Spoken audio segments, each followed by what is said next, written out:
Yo, ladies and gentlemen, what's going on? It's Egal Talks Football. We're back again with another video. We got some updates from Fabrizio Romano. Before we go any further, please do hit that like button. Please do hit that subscribe button, and let's get it going. So Fabrizio Romano posted a YouTube video 2 hours ago, and in this YouTube video, he spoke about Nico Williams not going nowhere because he signed a 10-year deal. Rasmus Højlund, Sancho, Luis Diaz. But we don't really care about that. What we care about is what he said about Viktor Gyokeres. Now, when speaking about Viktor Gyokeres, there was two things he mentioned specifically. The first thing that he mentioned is that Viktor Gyokeres only wants Arsenal, and that was the first little bit of conversation. The coming hours is the one of Viktor Gyokeres. I've been updating you in the last 24 hours on Arsenal reaching an agreement with the player, 5-year contract. Gyokeres. So we've reached personal terms with the player, and reports have now come out about more about the Viktor Gyokeres deal. I'm going to speak about that in a second. Another thing he mentioned is that Viktor Gyokeres has given up some of his salary to make sure he makes the move to Arsenal, and that right there is very interesting. Viktor Gyokeres gives up about 2 million of his salary to make the move to Arsenal. But the thing that I want to speak about the most is what he said about Martinelli. In the recent days, on the situation between Al Nassr, Cristiano Ronaldo club in Saudi, and Gabriel Martinelli. Guys, I can tell you that there is nothing ongoing between Al Nassr and Martinelli. Boom. So there you go. Nothing's going on between Al Nassr and Martinelli. That means Martinelli's probably not going anywhere. And all this stuff about Martinelli has been literally, I don't know where it came from, but overall, Martinelli's not headed anywhere. Al Nassr are not looking at Martinelli. Martinelli's not looking to go to Saudi Arabia. So we got to forget about that as a potential sale. But something that can happen is Leandro Trossard. Now, let's quickly go to the tweet about Leandro Trossard. This was tweeted earlier today, actually. I'll show you guys the tweet. Where is it? Here it is.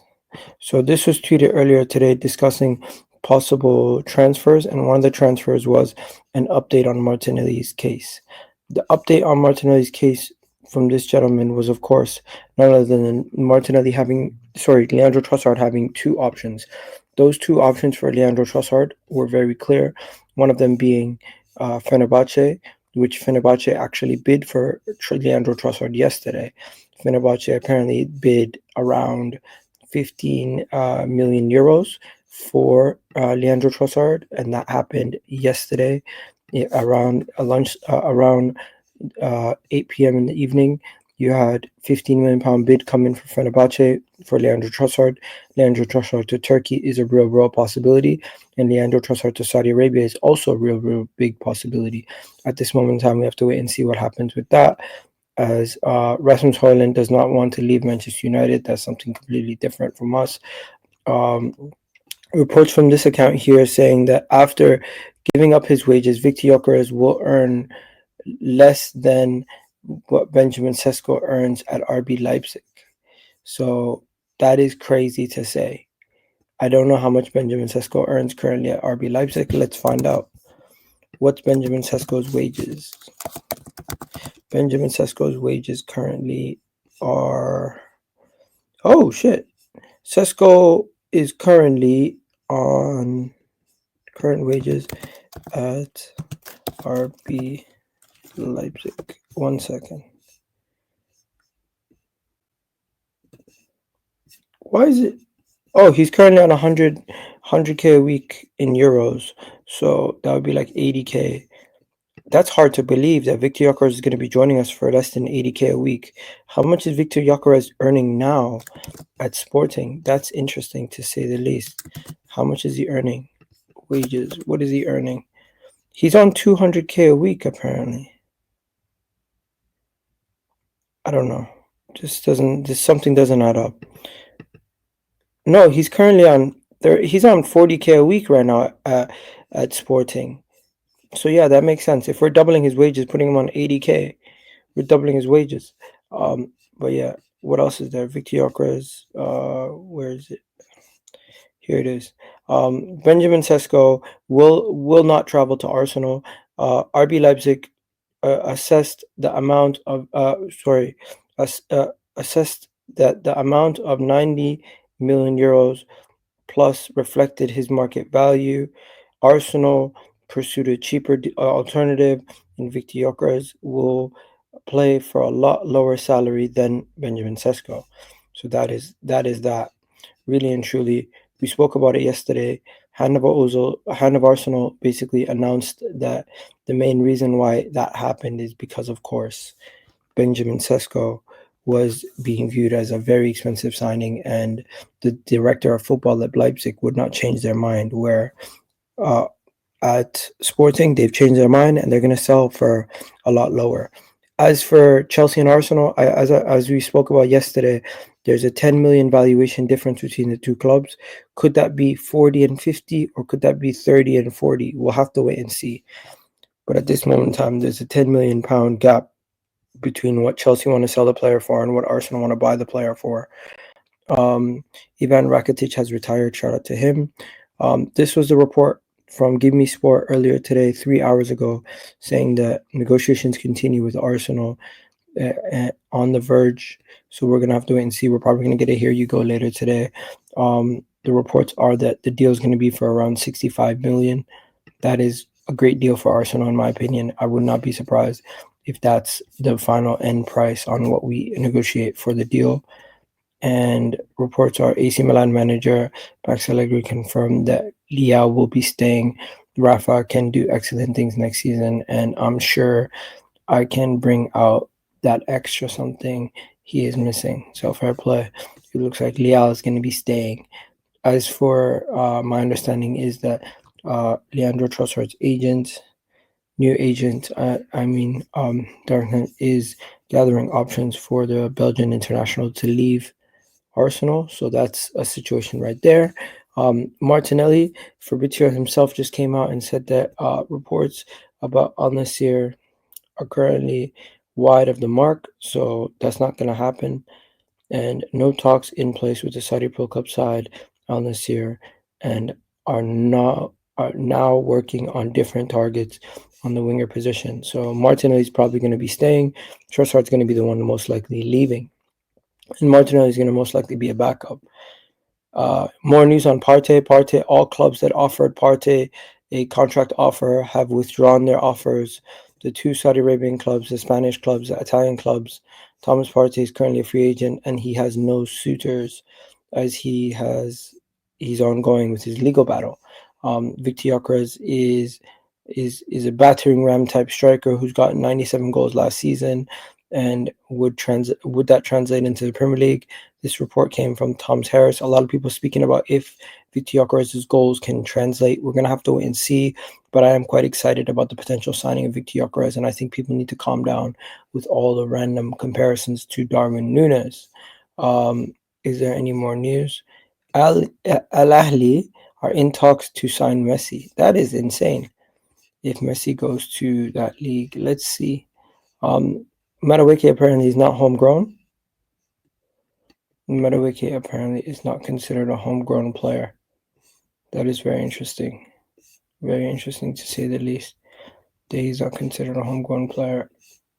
I thought he was considered a homegrown player, but then I realized that I was the one that actually responded to that tweet originally. So yeah, fair play. What else is there that we needed to talk about quickly? Let's go to this right here. This is Darwin Núñez's goals in that league. He scored 50-something goals in that league, 58 goals. Sorry, not even 50, 48 goals in that league over a 2-year period. And you're sitting here telling me that you can compare him to a man who scored 52 goals last season and 43 the season before that? The comparisons are very, very silly. They don't even play the same playing style. They're very different types of strikers. I think it's ridiculous that we're making these kind of comparisons with those two players at this moment in time. It's just very, very silly. As for this right here, the next thing I wanted to talk about is none other than Doc. Where is it? Doc, right here. Boom. Where is it? This right here. This made no sense. Chelsea apparently floated the idea of trying to get Max Dauman in the deal for Madueke, and which was immediately rejected by Arsenal Football Club as they view him as the crown jewel of our academy. Chelsea are really seriously just trying whatever they can to get all the best young talent in the world, and to the level where they said, Arsenal, I know you want Madueke, but just give us the young kid Max Dauman, throw some cash in, and we'll take the deal. And we said, get out of here. Are you stupid? This is one of the best young 15-year-old footballers in the world, and we're not going to lose him for nothing. So yeah, some people need to relax with that one. Update on Mosquera.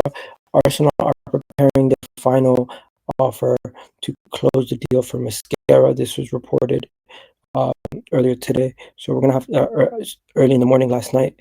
So we're going to have to wait and see what happens with the Mosquera situation. If that does escalate, if it doesn't escalate, personally for me, I wouldn't be surprised if this deal gets done very, very quickly. Oh, wait, don't go nowhere. I forgot to mention the Rodrygo situation. There's been an update. The update is that PSG are one of the clubs interested in him. It doesn't make any sense, in my opinion.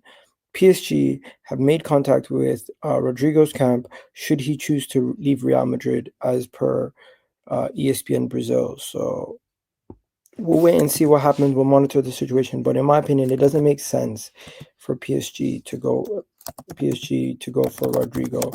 I think Arsenal, PSG, and Manchester City are currently the three clubs being linked to him, and it's very simple in my opinion. PSG, you have Destiny Adue, Barcola, Kvaratskhelia, and Dembele. Doesn't make sense for him to go there. You go to Manchester City, they have Foden, Savio, Doku, even you got Oscar Bob. You got some of these guys. Even friggin' the new guy they signed, Cherky, can play on the wing. They have so many wing options. They have so much depth there. You look over at Arsenal, it's literally just Saka, Trossard, and Martinelli. You walk into that Arsenal team as one of the more priority important players. We'd be able to give you the game time. We'd be just as competitive as Man City and PSG. Just don't have the history of winning like they do recently. And I think this is the best destination for him in Rodrygo's camp to out of all the clubs. But let's wait and see. Everyone's going to say, hey, what makes you more attractive? We just have less players in his way and less competition for places. He's going to be able to garner more wages and more importance in the team. Simple. But hey, let me know what you guys think. Do you guys think Rodrygo will choose to join Arsenal? We're still going to have to pay and agree to pay his wages and everything. But for now, I think Rodrygo to Arsenal makes more sense than PSG or Manchester City. Let me know what you guys think in the comment section. I'm out, people. Peace. Hopefully you enjoyed this video. Please do hit that like button, hit that subscribe button if you haven't already done so, and leave a comment down below what you thought of that video you just watched.